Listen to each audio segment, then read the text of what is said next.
दोस्तों शुरुआत करते हैं आज के न्यूज़पेपर की। फ्रंट पेज से हम एक न्यूज़ देखेंगे डिटेल में। वो तमिलनाडु से है। तमिलनाडु में जो इन्वेस्टमेंट बढ़ा है उसी को लेकर एक रिपोर्ट सामने आई है कि वहाँ पर किस प्रकार से फ्रेश इन्वेस्टमेंट पिछले साल की अपेक्षा अभी बढ़ा है और अदर जो स्टेट हैं उनकी क्या पोजीशन रही है, कौन टॉप में रहा है, इसके बारे में एक रिपोर्ट आई है। एक इंडिपेंडेंस एजेंसी है या संस्था है जिसके द्वारा ये रिपोर्ट पब्लिश की गई है। इसको हम डिटेल में देखेंगे। इसके बाद वाली न्यूज़ है छत्तीसगढ़ से। छत्तीसगढ़ में जो अभी कुछ समय पहले नक्सली हमला हुआ था ना, जिसमें 22 जवान शहीद हुए थे, तो उसी से रिलेटेड ये न्यूज़ है। एनआईए ने 7 लाख का इनाम घोषित किया है हिडमा के ऊपर। अब ये हिडमा कौन है इसके बारे में हम देखेंगे। ठीक है, ये जो मडावी हिडमा है ना, ये हेड है किसका? People's Liberation Guerrilla Army battalion 1, इसका ये हेड है। ये पिक्चर देख रहे हैं ना आप, यही है हिडमा। और ये जो यूनिट है घातक हथियारों से लैस है और जिसको छत्तीसगढ़ की सरकार ने ना बैन करके रखा है। इसके बाद यदि हम बात करें 2019 की, 2019 में भी एक अटैक हुआ था। छत्तीसगढ़ के जो लेजिस्लेटर है ना, भीमा मंडावी, इनकी डेथ जो हुई थी, तब भी सरकार ने इसके ऊपर इनाम घोषित करी थी। और इसके बाद फिर आप जानते ही हैं अभी छत्तीसगढ़ में जो नया केस सामने आया है उसमें भी ये शामिल था। इसके अलावा कुछ और भी व्यक्ति हैं जिनके ऊपर इनाम की घोषणा की गई है ताकि जल्दी से जल्दी इनको पकड़ने में और इनको सज़ा देने में हेल्प हो सके। तो चलिए शुरुआत करते हैं हम पहली न्यूज़ की। डीपली कुछ देख लेते हैं इसकी बातें क्या क्या इसमें दिया गया है। तो पहली न्यूज़ हम देखने वाले हैं तमिलनाडु से। तो सबसे पहले हम देख लेते हैं मैप में तमिलनाडु कहाँ है। इंडिया के सबसे नीचे हम जाते हैं दक्षिण में, साउथ में, तो हमें मिलता है तमिलनाडु स्टेट। ठीक है, इसके यदि हम नॉर्थ में देखें तो इसकी बाउंड्री लगती है आंध्र प्रदेश के साथ में, और नॉर्थ और वेस्ट की तरफ देखें तो पड़ता है कर्नाटक। ठीक है, और यदि इसके वेस्ट में हम देखें तो केरला पड़ता है। तो कुल मिला के आंध्र प्रदेश, कर्नाटक और केरल 3 राज्यों के साथ में अपनी ये बाउंड्री को शेयर करता है। और पाक स्ट्रेट कहाँ पर है? ये इसके साउथ में पड़ती है, दक्षिण में पड़ती है, और इसी से लगा हुआ है फिर श्रीलंका। इसके साउथ में नीचे पड़ता है इंडियन ओशन। अब हम बात करते हैं न्यूज़ की। तो तमिलनाडु में फ्रेश इन्वेस्टमेंट डबल से भी ज़्यादा हो गया है, ऐसा इस न्यूज़ में बताया गया है। ये जो रिपोर्ट है किसने बताया है? इस रिपोर्ट का नाम है प्रोजेक्ट टुडे। इसने इसे जारी किया है। ये एक ना independent firm tracking investment projects के बारे में जानकारी देती है हमारे कंट्री में जो भी। अब थोड़ी सी डिटेल यदि हम देखें तो 2020-21 में यहाँ पर लगभग 1 लाख करोड़ का इन्वेस्टमेंट आया है। इस हिसाब से तमिलनाडु सेकंड नंबर पर आता है और पहले नंबर में आता है महाराष्ट्र, जहाँ पर सबसे ज़्यादा फ्रेश इन्वेस्टमेंट आया है। ठीक है, अब इसमें ये बताए जाते हैं कि तमिलनाडु की यदि हम बात करें 2019-20 की, तो यहाँ पर 465 प्रोजेक्ट स्थापित किए गए थे जिनकी कीमत थी, मतलब टोटल जो वैल्यू है वो है 47,833 करोड़ की। ठीक है, अब यदि 2020-21 की हम बात करें तो प्रोजेक्ट की संख्या हो गई बढ़कर 465 से 573, और इनकी कीमत हो गई, वैल्यू हो गई टोटल 1,02,652 करोड़। 2018-19 में तमिलनाडु का स्थान था 12वां। ठीक है, और यदि शेयर की हम बात करें कि कितना प्रतिशत ये शेयर करता था फ्रेश इन्वेस्टमेंट इंडिया के यदि नज़रिए से हम देखें तो 3.67% शेयर करता था। और उस टाइम टोटल जो इन्वेस्टमेंट था ना इंडिया का 16.86 लाख करोड़ था, जिसमें से तमिलनाडु की हिस्सेदारी थी 3.67 करोड़ और 2018-19 में इसका स्थान था 12वां। अब हम देखते हैं 2019-20, तो 19-20 में कहते हैं कि यहाँ पर इन्वेस्टमेंट ड्रॉप हुआ था। ठीक है, हमारे इंडिया का कितना हो गया था, 10.86 लाख करोड़ हो गया था। तो इस हिसाब से तो स्टेट का जो शेयर है ना वो यहाँ पर बढ़ गया था। टोटल जितना भी इन्वेस्टमेंट हुआ उसका 4.41% तमिलनाडु के हिस्से में गया। अब हम देखते हैं 2020-21 की बात। तो 2021 का जो साल रहा ना ओवरऑल यदि हम देखें इंडिया के लिए तो वो ठीक ठाक नहीं रहा। ठीक है, यहाँ पर इन्वेस्टमेंट में गिरावट आई है 1.23% की। लेकिन यदि हम बात करें कि तमिलनाडु की क्या हिस्सेदारी रही है, तो तमिलनाडु का जो हिस्सा है इन्वेस्टमेंट में वो बढ़ा है, लगभग 9.6% हो गया। पिछले साल कितना था, 4.5 था, इस बार 9.5 हो गया है। NIA न्यूज़ में आया है, तो NIA से रिलेटेड थोड़ी सी चीज़ें हम देख लेते हैं। जैसे कि नेशनल इन्वेस्टिगेशन एजेंसी को कॉन्स्टिट्यूट किया गया था नेशनल इन्वेस्टिगेशन एजेंसी एक्ट 2008 के द्वारा। इसका हेडक्वार्टर नई दिल्ली में है। यदि हम मेन फोकस की बात करें NIA की, तो ये इन्वेस्टिगेट और प्रोसिक्यूट करती है कैसे अपराधों के लिए, जो आतंकवाद से संबंधित हैं। ठीक है, या फिर सर्टेन अदर एक्ट हो गया। और जब मुंबई में जो टेरर अटैक हुआ था ना, उसके बाद महसूस किया गया कि नहीं, कोई ना कोई एजेंसी एक होना चाहिए जो इससे संबंधित काम को अंजाम दे सके। इसके अलावा भी कुछ कुछ क्षेत्र इसके निर्धारित कर दिए गए हैं, जैसे कि कुछ ऐसे काम जो कि इंडिया की सोवरेनिटी, सिक्योरिटी, इंटीग्रिटी, इनको यदि इफ़ेक्ट कर रहे हैं, उनकी ये जांच कर सकता है, उन पर मुकदमा चला सकता है। ठीक है, या फिर किसी स्टेट की सिक्योरिटी के लिए कोई ख़तरा हो, या फिर जो हमारे फॉरेन रिलेशन है उसके लिए कोई ख़तरा हो, तो भी उससे रिलेटेड कामकाज NIA देखता है। एटॉमिक और जो न्यूक्लियर फैसिलिटीज़ है ना, इनके खिलाफ भी जो ऑफेंसेस होते हैं उनको भी NIA हैंडल करता है। ठीक है, इसके अलावा जो स्मगलिंग होती है, ठीक है, किसकी, हाई क्वालिटी इंडियन करेंसी, नकली जो करेंसी की स्मगलिंग होती है ना, उससे रिलेटेड चीज़ें भी ये हैंडल करता है। इसके बाद वाली न्यूज़ हम देखने वाले हैं नेशनल ग्रीन ट्रिब्यूनल से रिलेटेड। तो इसके बारे में थोड़ी जानकारी हम हासिल कर लेते हैं। इसको एस्टेब्लिश किया गया था 18/10/2010 को। ठीक है, नेशनल ग्रीन ट्रिब्यूनल एक्ट के माध्यम से। यदि हम इसके काम की बात करें तो ये पर्यावरण को प्रोटेक्ट करता है, उसका कंजर्वेशन करता है। ठीक है, चाहे वो फॉरेस्ट हो या फिर अदर जो प्राकृतिक संसाधन होते हैं ना उनको। ठीक है, अब यदि कोई व्यक्ति, जैसे कि कोई वन्य प्राणी है, ठीक है, उसकी फसल को क्षति पहुंचाता है या फिर फैमिली वाले के किसी परिवार की उनके कारण डेथ हो जाती है, तो उनको भी कंपनसेशन देने का ये काम करता है, ताकि वन्य प्राणियों की रक्षा हो सके इंसानों के द्वारा, वो उन्हें मारे ना।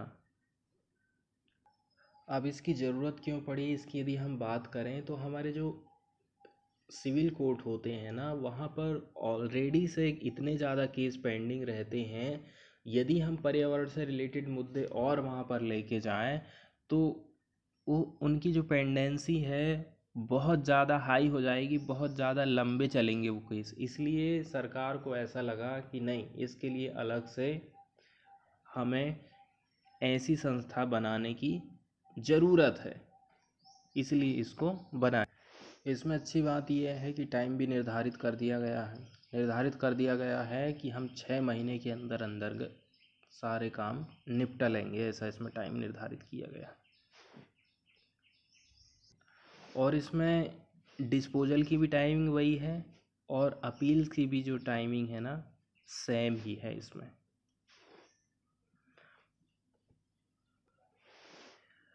अब यदि हम बात करें कि इसके जो हेड क्वार्टर है वो नई दिल्ली में है, इसके अलावा ठीक है कुछ और भी इसकी ब्रांच है, जैसे कि भोपाल, पुणे, कलकत्ता, चेन्नई।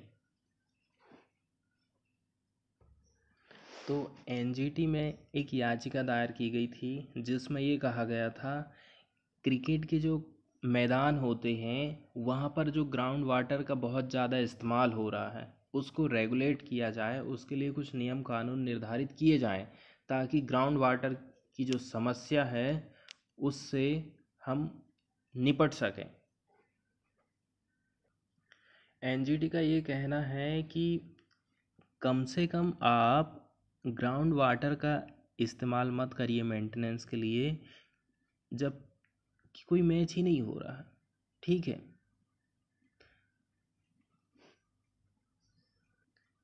यदि कोई मैच होने वाला है तो आप बेशक इसका इस्तेमाल कर सकते हैं।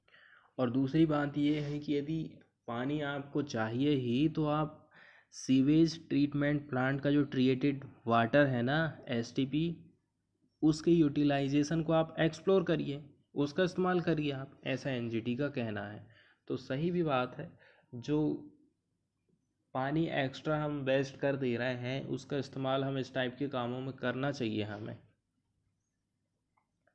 आगे कुछ और कदम ऐसे हैं जिनको सरकार के द्वारा उठाया जाना ज़रूरी है, ठीक है। आप इंश्योर करिए कि effective rain water harvesting cricket ground में हो, ठीक है। वाटर स्टोरेज की सुविधा होना चाहिए, रिचार्जिंग सिस्टम होना चाहिए जितने भी प्ले ग्राउंड है, ताकि ग्राउंड वाटर का यूज़ हम कम से कम कर सकें, उसकी सेविंग कर सकें। इसके बाद वाली न्यूज़ हम देखेंगे डिटेल में किस प्रकार से पशु पक्षियों का अवैध रूप से शिकार किया जाता है, ठीक है। इसमें बताया गया है कि किस प्रकार से पाकिस्तान में जो बस्टर्ड है उनकी पोचिंग हो रही है, इससे एक्टिविस्ट जो हैं शॉक्स में हैं। ग्रेट इंडियन बस्टर्ड, ये जो आप देख रहे हैं पिक्चर, इसमें ग्रेट इंडियन बस्टर्ड को कुछ आदमी पकड़े हुए हैं, उसकी डेड बॉडी को, ठीक है। तो ग्रेट इंडियन बस्टर्ड राजस्थान का स्टेट बर्ड है। एक प्रकार से हम तो इधर संरक्षण कर रहे हैं और दूसरी तरफ कहीं ना कहीं इनका शिकार हो रहा है, ठीक है। और ये जो ग्रेट इंडियन बस्टर्ड है ना, ये क्रिटिकली इंडेंजर्ड बर्ड की कैटेगरी में शामिल इसको किया गया है। ये पिक्चर आप देख रहे हैं ना, यही है ग्रेट इंडियन बस्टर्ड और ये इंडिया के सब कॉन्टिनेंट में ये पाई जाती है, ठीक है। ये क्रिटिकली इंडेंजर्ड की श्रेणी में इसको रखा गया है, ठीक है। और यदि हम बात करें IUCN की, ये रेड लिस्ट में शामिल है, क्रिटिकली इंडेंजर्ड। इसको प्रोटेक्ट किया जाता है हमारे देश में wild life protection act 1972 of India के द्वारा। यदि हम ग्रेट इंडियन बस्टर्ड की बात करें तो इसको साइज के हिसाब से यदि इसको देखें तो वर्ल्ड के जो लार्जेस्ट फ्लाइंग बर्ड्स होते हैं ना, उन्हीं की श्रेणी में इसको रखा जाता है। लेकिन चिंता की बात यह है इसकी पॉपुलेशन लगभग लगभग 75% कम हो गई है 1970 के दशक से। कुछ कुछ इसके रीजन हैं जिसके कारण इनकी जो जनसंख्या कम हुई है, ठीक है। जैसे कि इनका जो रहने का स्थान है ना, हैबिटेट है, वो कम होते जा रहा है। इंडिया की पॉपुलेशन बढ़ती जा रही है तो इनका जो घर है ऑलरेडी छोटा होता जा रहा है, कम होते जा रहा है, ठीक है। चाहे एग्रीकल्चर के लिए हो, चाहे इंफ्रास्ट्रक्चर के लिए हो, और भी जो डेवलपमेंट प्रोजेक्ट है वो हम करते जा रहे हैं, तो इनका जो आवास है वो कम होते जा रहा है। अब दूसरी बात ये होती है कि इनका काफ़ी बड़ा साइज रहता है, और ये जब नीचे से उड़ती हैं ना, लो फ्लाइट्स लेती हैं, तो इससे क्या होता है, जो इलेक्ट्रिसिटी की ट्रांसमिशन लाइन है ना, वहाँ से टकरा कर इनकी डेथ हो जाती है। और सबसे बड़ा रीज़न पोचिंग का तो है ही, जो न्यूज़ हम देख चुके हैं।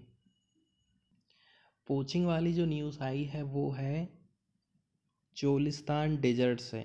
चोलिस्तान जो रेगिस्तान है वहाँ से आई है, तो उसको हम पाकिस्तान के मैप में देख लेते हैं। चोलिस्तान डेजर्ट कहाँ पर है, तो ये जो आप सेकंड नंबर देख रहे हो ना, यहाँ पर स्थित है चोलिस्तान डेजर्ट, और यहीं से अपना राजस्थान और गुजरात वाला एरिया लगा हुआ है। यहीं पर इनकी संख्या पाई जाती है, अपने राजस्थान में, ठीक है, पाकिस्तान में, और भी इंडिया के कई सारे स्टेट हैं जहाँ पर ये ग्रेट इंडियन बस्टर्ड पाए जाते हैं। इसके अलावा कौन कौन से रेगिस्तान यहाँ पर हम देख लेते हैं। जैसे कि थार डेजर्ट की यदि हम बात करें तो ये है थार डेजर्ट, जो कि यहाँ पर पड़ता है पाकिस्तान का सिंध प्रांत। चोलिस्तान डेजर्ट हम देख चुके हैं। इसके बाद है थाल डेजर्ट। ये जो आप 3 नंबर रेड रेड देख रहे हो ना, ये है थाल डेजर्ट। इसके बाद खारान डेजर्ट है 4 नंबर का, ये आप देख रहे हैं मैरून कलर का ना, कत्थई कलर का, ये है खारान डेजर्ट। और पिक्चर में बहुत सारे जो लोग आप देखे थे ना, एक रिटायर्ड मेजर जनरल मेजर हैं, उनके द्वारा उनकी टीम को लेड किया गया था, और ये पाकिस्तान के रिटायर्ड मेजर हैं पाकिस्तान आर्मी के। इन्होंने 2 ग्रेट इंडियन बस्टर्ड को शॉट किया, मतलब गोली मारी। और कहाँ पर, वो भी पाकिस्तान का जो प्रोटेक्टेड एरिया होता है ना जिप्स के लिए, उस एरिया में इन्होंने अवैध रूप से शिकार किया है। और जब इनको रोकने का प्रयास किया गया वाइल्ड लाइफ के जो अधिकारी रहते हैं ऑफिशियल के, तो इन्होंने उन अधिकारियों के ऊपर भी अटैक किया, ठीक है। और ये केवल ग्रेट इंडियन बस्टर्ड का ही शिकार नहीं कर रहे थे, ये चिंकारा हिरण का भी शिकार करने के लिए गए हुए थे वहाँ। तो ग्रासलैंड का जो आवास है इनका, ठीक है, पूरा घास इसमें कवर किया हुआ चोलिस्तान के डेजर्ट में। यहाँ पर जो ग्रेट इंडियन बस्टर्ड है अपना भोजन तलाश करते हैं। ये वाला जो हैबिटेट है और इंडिया का जो हैबिटेट है, मतलब चोलिस्तान डेजर्ट और राजस्थान का हो गया डेजर्ट नेशनल पार्क, ये दोनों सेम ही हैं। और ग्रेट इंडियन बस्टर्ड की लास्ट जो रिमिनेंट वाइल्ड पॉपुलेशन है ना, यहाँ पर पाई गई थी। और इंडिया का वो एरिया कहाँ पर है, ये पड़ता है बाड़मेर, जैसलमेर। अब हम बात करते हैं इसकी पॉपुलेशन की, तो थोड़ी बहुत ज़्यादा ही होगी, 100 से कहाँ पर, राजस्थान में। टोटल वर्ल्ड में जितनी भी इनकी जनसंख्या है उसका 95% केवल अकेले राजस्थान में इसका पाया जाता है।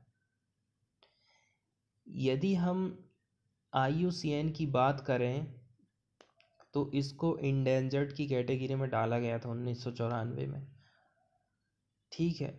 बाद में इसमें थोड़ा सा और भी अपग्रेडेशन किया गया, जब इनकी जनसंख्या को देखा गया, इनकी हालत को देखा गया, तो इंडेंजर्ड से इनको डाल दिया क्रिटिकली इंडेंजर्ड की कैटेगरी में 2011 में। ठीक है, क्यों डाल दिया गया? क्योंकि ये कंटिन्यू थ्रेट्स को फेस कर रही थी अपनी लाइफ की सर्वाइवल के लिए। इसके बाद वाली हम न्यूज़ देखने वाले हैं एस जयशंकर प्रसाद जी से रिलेटेड है ये। तो हमारे जो फॉरेन मिनिस्टर हैं जयशंकर, ये विजिट करने वाले हैं आबू धाबी टुडे। और ये कब हो रहा है? जबकि पाकिस्तान के जो फॉरेन मिनिस्टर हैं शाह महमूद कुरैशी, ये 3 दिन की यात्रा में गए हैं यूएई। इनके मेन फोकस की यदि हम बात करें तो ये डिस्कस करने वाले हैं इकोनॉमिक कोऑपरेशन की और कम्युनिटी के वेलफेयर की बातचीत इनका मेन मुद्दा रहेगा। लेकिन यदि हम बात करें जिधर से पाकिस्तान के फॉरेन मिनिस्टर यूएई गए हैं, तो उनका तो ये कहना है कि हम हमारे जो भी रीजनल इशू है ना, उन मुद्दों को हम उठाने वाले हैं, ऐसा उन्होंने कहा है। तो कुछ रिपोर्ट में ये माना जा रहा है कि इंडिया और पाकिस्तान अभी जो इशू चल रहा है दोनों देशों के बीच में, तो उसमें यूएई मीडिएटर का काम करेगा। तो इसका पाकिस्तान ने स्वागत किया है। लेकिन इंडिया का ऐसा कहना है कि इंडिया और पाकिस्तान का जो मुद्दा है वो बायलैटरल इशू है, उसको दोनों देश ही मिलकर सॉल्व करेंगे, तीसरे देश की इसमें कोई एंट्री नहीं होनी चाहिए, ऐसा इंडिया ने कहा। और सबसे बड़ी चिंता की यदि हम बात करें इंडिया की, तो वो है वे व्यक्ति जो यूएई जाते हैं या फिर खाड़ी के देश जाते हैं कमाने के लिए।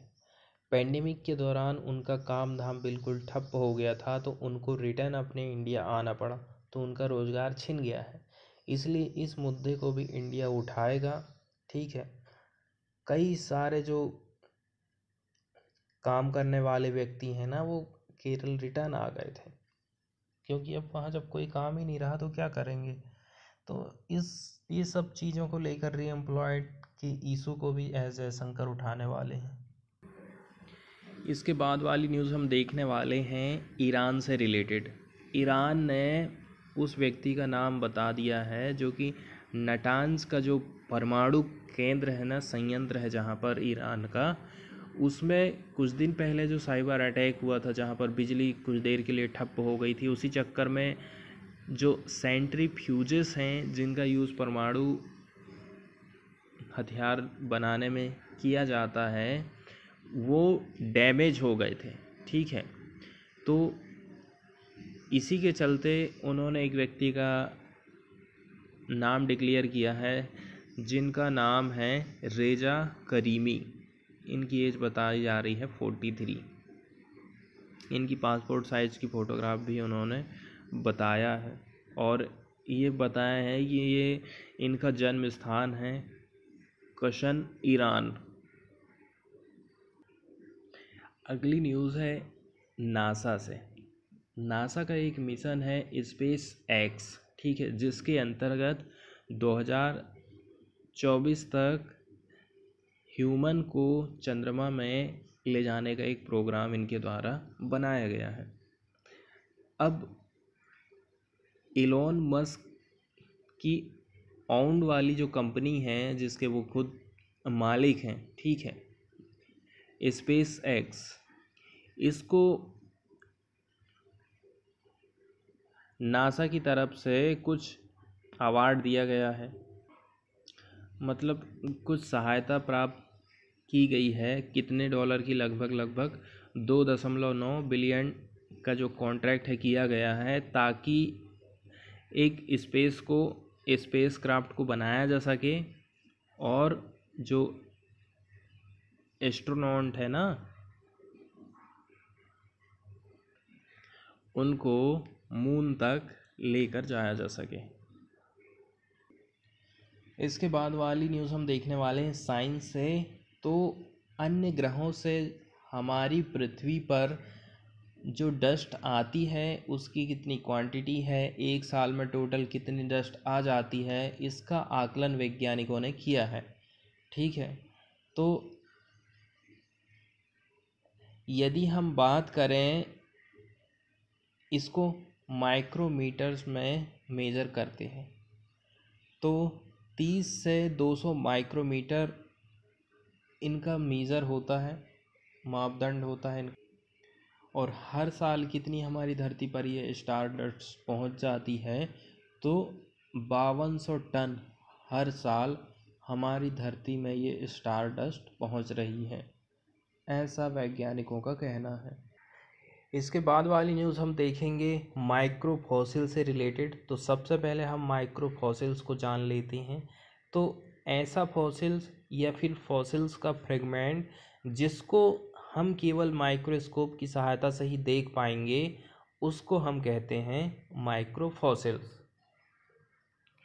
और यदि हम बात करें फॉसिल्स क्या है, तो चाहे एनिमल हो या फिर कोई प्लांट हो जो कि कई साल पहले जीवित थे ना, वो अब जो सूख साख के बिल्कुल पत्थर बन चुके हैं या नष्ट होके सड़ गल के पत्थर बन चुके हैं, उनको फॉसिल्स कहा जाता है। और हिंदी में कहते हैं हम इनको जीवाश्म। तो इन्हीं का अध्ययन करके एक स्टडी सामने आई है, उसके बारे में हम देखने वाले हैं।